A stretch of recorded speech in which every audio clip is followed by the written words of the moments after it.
El doctor Horacio Gómez Aristizábal, uno de los prácticamente padres del derecho penal colombiano, tratadista ilustre, 51 años de profesión al servicio de esa difícil disciplina. Y está vivo. Cierto, cierto. ¿Usted ya está cumpliendo qué? ¿90 años? ¿80 años? ¿Cuántos? Por ahí pasó la cuenta, por 80 ya pasó la cuenta. Yo me equivoqué, es que 90, no. Somos 80. matusalénicos. Oiga. Una le dije al maestro Valencia, al maestro Arciniegas, le voy a dar la fórmula para que usted dure 100 años, y él tenía 95. Digo, ¿cuál, hijo? Cuidarse mucho cuando cumpla 99. Así está el caso mío. Me va a tocar cuidar mucho cuando cumpla 99 para llegar a los 100. Es una delicia estar con un hombre de la frescura intelectual que manifiesta este erudito tratadista. Pues usted lleva 50 años de periodista. ¿Sí? Usted también es un caso matusalénico, de fortaleza, de resistencia, y mucha frescura, y mucha vitalidad, y mucho morro. Cuando en el colegio yo tenía un noticiero. Sí, usted nació periodista entonces, Soy tercero por bachiller- herencia y por convicción. En tercero bachillerato yo tenía un noticiero en el colegio y que casi me echan del colegio porque yo... Por irreverente, porque usted es Es- irreverente. Pone el entonces- dedo en la llaga y abre la llaga y le echa sal a la herida. No, pero es que es lo delicioso además. Se trata de hacer una barbería deliciosa hoy con el tratadista de Derecho Penal. El doctor Horacio Gómez Aristizábal hizo una obra sobre el 9 de abril. Cuéntenos. Muy importante ese tema. Sostengo una teoría muy sólida Sí. y muy esclarecedora sobre la violencia en Colombia, diciendo una cosa elemental, y es que en Colombia no hubo violencia ni conservadora ni liberal, sino una guerra civil no declarada. Y en esto me apoyo en las afirmaciones de un Gerardo Molina, de un Antonio García y de muchas personas respetables sobre ese tema. Y doy como argumento los siguientes. Cuando llegó Ospina Pérez al gobierno, el Partido Liberal se Sí. dividió, siendo mayoría, pero perdió el Ejecutivo. Y surgió esa frase tan famosa del sordo Urdaneta Arbeláez que decía: el Partido Liberal cree que no ha perdido nada porque perdió el Ejecutivo y conserva el Congreso. Y el conservatismo cree que lo ha ganado todo porque tiene el Ejecutivo pero no tiene el Congreso. Y eso genera una lucha, una emulación cívica que a nivel de pueblo, a nivel de región, es muy explosiva, es muy sanguinaria, es muy compleja y muy difícil. Otro elemento que produjo violencia en Colombia o guerra civil fue Sí. el referente a que el 9 de abril hubo más muertos que en una guerra civil, lo han dicho los tratadistas, por aquello de que el Partido Liberal y el pueblo colombiano en estado de ira e intenso dolor pensó que había sido Ospina Pérez en forma equivocada, que había sido un posible comprometido intelectualmente en la muerte de Gaitán, y se probó que no existía esa remota posibilidad. Entonces, en ese momento de la muerte de Gaitán, hubo una violencia extraordinariamente grave y sanguinaria contra el Partido Conservador, y eso desde luego fue otro factor de vindicta, de violencia y de intransigencia de los partidos. Otro elemento fue que estaban reunidos en la novena conferencia panamericana, y en ese momento estaba al rojo vivo la famosa guerra entre Washington y Moscú, la democracia contra el totalitarismo de la izquierda. Y desde luego había muchos jefes comunistas en esa época. Estaba, como usted lo recuerda, en algunos de sus artículos en periódicos y en sus intervenciones, William Calderón, que estaba Fidel Castro en Bogotá el 9 de abril, a quien se le atribuye una participación muy peligrosa ¿Activa? en ese momento, muy activa.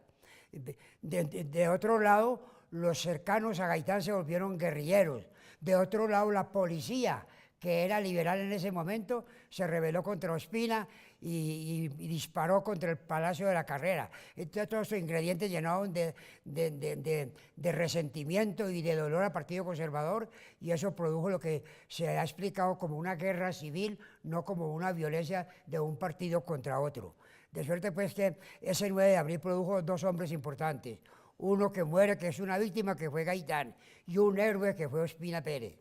se le enfrentó al ¿Y ejército. la señora de Ospina Pérez qué? Otro hizo un binomio maravilloso porque ella se puso 2 pistolas en la cintura y dijo... ¿Doña Berta? Doña Berta. Y dijo, al Partido Liberal no le doy ni un tinto ni agua, porque el Partido Liberal quiere derrocar a Mariano y Mariano y yo salimos de aquí muertos, pero no entregamos el poder. Y con mucha arrogancia, con mucha valentía, con mucho coraje, se enfrentó doña Berta y Ospina Pérez al Partido Liberal, a la policía disparando contra el Palacio de la Carrera, la Casa Nariño, sede de los presidentes. Palacio de San Carlos. No, fue ya se había pasado de Palacio de San Carlos a Palacio de Nariño.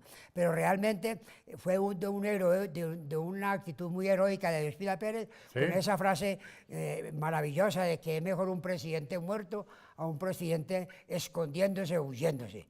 Resulta pues que esa actitud maravillosa del doctor Ospina Pérez evitó que realmente se desatara una violencia de consecuencias impredecibles, porque el Partido Conservador no iba a aceptar que se derrocara al doctor Ospina Pérez sin razón y sin motivo válido, porque realmente se demostró que la muerte de Gaitán obedeció a un liberal desquiciado, a un enfermo mental, que era Juan Roa Sierra. Era un loco, un enfermo, tenía precisamente ese día una cita con Gaitán y en la mañana que no se la dio y él ya estaba muy resentido. Pero también tenía cita con el Fidel Castro. También tenía cita con Fidel Castro. Y de Fidel Castro se dice que vino expresamente, como vinieron mucha gente de izquierda en ese momento, a sabotear la famosa 9ª Conferencia Panamericana, que era para tomar medidas acerca de la penetración comunista en América Latina y la guerrilla subsidiada desde el Kremlin, desde Moscú. 70 años después se repite de cierta manera un enfrentamiento entre la Unión hoy Rusia y los Estados Unidos. Es verdad, es verdad. El hijo de Putin, el hijo del señor Putin, sí, que dirige hoy los destinos de Rusia. El hijo de Putin, ¿no? ¿Cómo no? El hijo de Putin. Un hombre ambicioso, muy autócrata, muy cesario y ante todo... Estuve en la KGB. ¿Cómo no? Un tipo de unos antecedentes bastante autócratas, bastante cesarios, quiere todo o nada.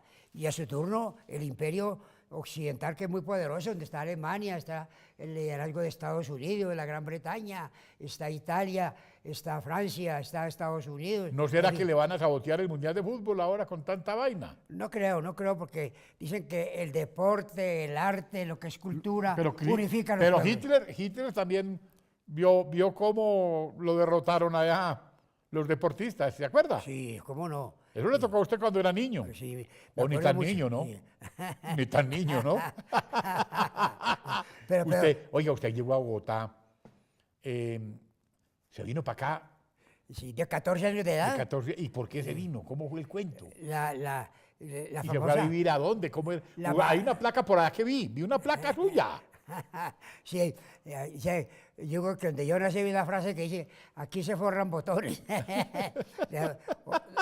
Les cuento que en Antioquia impera esa frase de que cuando el hijo tiene 15 años o 16 le dice el padre, bueno, mi hijo, yo ya lo he formado, lo he educado hasta donde he podido, ahora váyase a buscar la suerte y a luchar por la vida y haga plata honradamente. Ya le voy a contar una cosa. Y si no puede hacer plata honradamente, haga plata de todas maneras. Un abogado muy prestigioso que viene aquí mucho, que es un laboralista experto en pensiones, que es el doctor Oscar Iván Palacio, sí, se remontó de la casa de niño, sí, y se fue para la costa. Y de niño adivinaba la suerte por allá. Caraya. Esa es una fiera. Sí, esa es la cosa genética de los países. El abogado de los pensionados. Él es de Entre Ríos, allá, cerca de Medellín. Eso es muy explicable por la genética antioqueña, que es una raza guerrera, luchadora, combatiente, se crecen ¿Y con usted la también? Y yo vine a Bogotá. Pero usted es paisano de Timochenko, de Sangre Negra, de Marulanda, de Chispas, de Marulanda, de los del M-19. Oiga, usted. El Quindío ha nacido mucho guerrillero, increíble. ¿Y por qué eso tan raro? Coincidencias, porque es un pueblo de gente buena, gente trabajadora.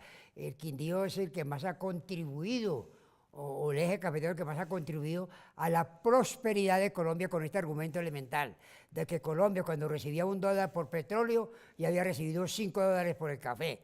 El café ha sido la vaca lechera, Claro. la gallina de los huevos de oro de Colombia. Es gente trabajadora, luchadora, como el caso de Pablo Escobar en Medellín, que con un pueblo más ejemplarizante, más energético y más amigo de la superación en el campo del trabajo y empresarial que el antioqueño. No hay otro pueblo en Colombia. Cierto. Y sin embargo, siguen tipos como Pablo Escobar. Son fenómenos que se presentan, pero es lo que yo decía, lo que yo comparo con esta cena que usted tiene aquí a frente de Cristo. Cristo tuvo 12 apóstoles y hubo un traidor que fue Judas Iscariote. Yo pensé que era Juan Manuel Santos. Y entonces no hay que calificar mal a los apóstoles porque uno resultó Sí, claro. un traidor, un felón y una persona que entregó a Cristo por unas monedas. Entonces así pasa con la raza antioqueña y en todas las razas y en todos los pueblos han surgido criminales, gente negativa, gente destructora, gente caótica, gente que hace mucho mal y mucho daño. Pero hay que juzgar por las generales, por lo que hacen las mayorías, por lo que hacen los cerebros privilegiados. Usted hizo historia en el derecho penal, en el foro, en el foro en el que fue célebre Jorge Eliezer Gaitán, el que fue célebre Fernando Londoño y Londoño, el que fue célebre su hijo Fernando Londoño Hoyos, o es célebre en el que fue Pedro célebre Jiménez, otro gran orador de Caldas. ¿Te acuerdas de César Montoya Ocampo? César Montoya Ocampo, Otro de Aranzazu. de Caldas. Y mucha gente importante. Porque yo he dicho que la abogacía... ¿Cómo es que le dice usted a César Montoya Ocampo? El jilguero de Caldas. Bueno, pero es que la abogacía, ¿qué? La abogacía le hace mucho humor negro como se le hacen a los políticos y a los mismos religiosos. Dice que el abogado lo claro lo vuelve oscuro o lo oscuro lo vuelve claro, o que le dice al cliente, cuénteme su problema claro que en realidad lo me encargo yo. Eso me lo enseñó en clase el doctor Dagoberto Charri, pero muerto de risa. Dagoberto Charri Rivas, un extraordinario penalista, otro tipo del foro, excelente. Sí, y realmente la abogacía tiene mucha importancia en la vida porque yo he dicho que un pueblo puede vivir sin puentes, sin hospitales, sin vías de comunicación, vivirá mal, pero vivirá, pero sin justicia no puede vivir. Si a usted no le permiten disfrutar el producto de su trabajo, si no le permiten defender su honor, su dignidad, a usted, su señora, su familia, la vida no merece la pena de ser vivida. Y la abogacía lucha por todos esos valores fundamentales de la convivencia y de la equidad y de la justicia que hace posible la civilización y el progreso. Yo me pongo a pensar que sería un país en manos de los maleantes, de los antisociales, de los delincuentes, de los bandoleros, para producir riqueza. ¿Cuál fue el libro que usted escribió? Saqué mi libro número 50 que llama La prueba en el derecho colombiano, que es muy importante, porque mire, observe usted, mi querido William Calderón, que los dos casos que más han conmovido últimamente han sido producto de la investigación criminal extranjera y no colombiana. Tenemos procuradurías, contralorías, defensoría del pueblo, tenemos inteligencia... Las asustadurías, pues. Y sí, eso no funciona para nada. Y el caso de Odebrecht fue por la justicia brasilera que Colombia se enteró lo que estaba pasando en Colombia. Su justicia no funcionó, su aparato demostró una ineficiencia absoluta. Y el caso del fiscal anticorrupción, el segundo puesto más importante en el campo de la fiscalía, se descubrió por el FBI, o sea, la Policía Secreta de Estados Unidos, y no por la justicia colombiana, donde yo destaco que en mi libro que no hay crímenes perfectos, sino investigaciones imperfectas, y que realmente una investigación en manos de un muchacho recién graduado que lo nombran fiscal, eso no conduce a nada. Es como hacer un edificio como que están haciendo en Pacatá, en la 19 con la quinta, 68 pisos, y ponen en la cimentación de esa construcción a un maestro de obra y no a un experto en cálculos, en ingeniería, en alta capacidad profesional, como ocurrió en Dubái. En Dubái hay edificios de 250 pisos y de allá trajeron los ingenieros para la cimentación de ese edificio. Y en Colombia Todas las investigaciones importantes se las damos a unos muchachos recién graduados que empiezan su carrera siendo fiscales con un sueldo modesto de 6, 8 millones de pesos. Los abogados por los viejos y los deportistas por los jóvenes. Exactamente, la experiencia, porque hay personas que nacen con mucha vocación para la investigación, tienen buen olfato, tienen mucho sentido de la adivinación, tienen mucha capacidad y mucha malicia, y ya eso se fortalece con conocimientos en el campo de la planimetría, en el campo del manejo de sangre, de huellas y de miles de elementos propios de una investigación, hace que un buen investigador... Usted es un buen criminalista, usted. Yo he tenido 500 casos y el 95% los he ganado, están publicados en libros que son textos de ¿Cuál fue estudio. su último libro? Mi último Que llama... quedó de traerlo y no lo trajo. Sí, desgraciadamente se me quedó en la casa esta mañana. ¿Se le quedó en el taxi? Por los afanes que uno anda a veces, pero realmente es un libro muy interesante. En Bogotá que parece un parqueadero. Bogotá parece un parqueadero.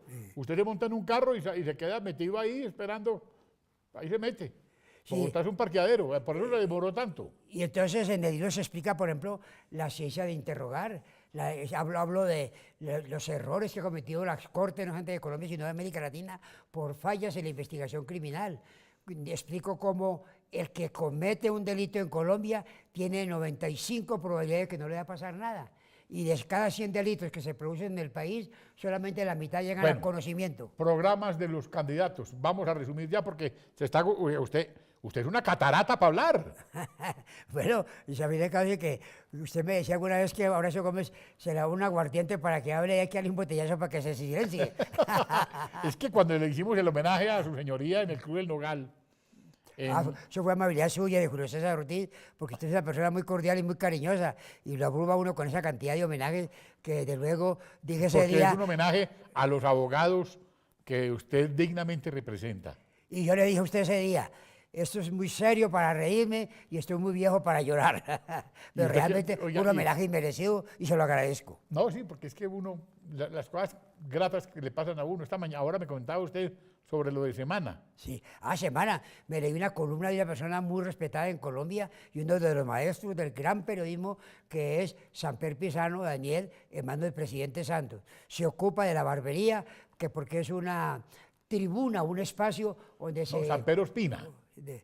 Samper Ospina, el hijo, que por su humor tiene mucha acogida esa columna. Y en la revista del 26 de marzo. 26 de marzo. Sí. Es que yo la acabo de leer y precisamente destaca mucho lo que es la barbería como un espacio para destapar todas las grandes verdades. Que yo dije que lo motilé a él. Sí. Vea. Y a muchos, y a presidentes, aquí hemos visto al presidente Uribe, al presidente Belisario Betancur, Andrés Pastrana, son clientelas de esta barbería, y desde luego esas son la fuente del poder y la fuente de las noticias. Por eso la barbería es un espacio aquí ha venido David Mansur, que es un gran artista, un hombre prodigioso y maravilloso. Va a lanzar su obra sobre Bojayá. ¿Cómo no? Es uno de los grandes artistas de Colombia. Fuera eso, un hombre de mucha cultura y de mucha formación académica. Doctor Horacio. Paisano suyo. Claro. Y mío también, porque pariente viene de Armenia además. y Aranzazu. Pariente mío. No, de Neira, él es de Neira. Claro, pariente, porque es que David Mansur Londoño, mi abuelo se llamaba Roberto Calderón Londoño. Aquí ha estado en la barbería. Claro, aquí ha estado. Y ese es un coloso de la pintura. Además ha formado mucha gente, entre otros. Y usted le ha hecho homenajes y todo, y almuerzos y todo allá. Belisario Betancur es alumno de él. Claro. Belisario Betancur pinta porque le enseñó David Mansur. Maestro querido, gracias por estar en la barbería. Bueno, y muy amable. Qué honor me hace. Maestro querido, me contaron, por Dios, se me había olvidado la más importante. Abogado de la Gran Colombia, de la Universidad... Nocturno. Claro. Del doctor Galat. La dirige un amigo suyo que llama Santiago Castro. Santiago José Castro. Un tipo muy Agudelo, brillante. El hijo del mejor oncólogo de Colombia. Y me dice, si estudiando de noche aprendió tanto, ¿qué tal si estudia de día? Así. Gran abogado de la Gran Colombia, fundador de la... Puso los cimientos con el doctor Clímaco Giraldo, con el doctor Gonzalo Zuluaga. César Montoya. César Montoya. No. Pedronel Jiménez, otro gran lumbrera. Pedronel Jiménez. Mucha que de Neira, era de Neira Pedronel Jiménez. Que fue senador. Le decían Pico de Oro. Claro, senador liberal gaitanista. Una vez pronunció un discurso en Dorada y un tipo se le arrimó y dijo, doctor, ¿cuándo vuelve a Dorada a echar otro discurso? Y otro camino dijo, otro no, doctor, el mismo que fue muy bonito. Qué bueno. Bueno, mi doctor, ahora sí. Bueno. Con la venia de nuestro director, de Henry y de todo el equipo, muchas gracias. Pero muy amable por la invitación.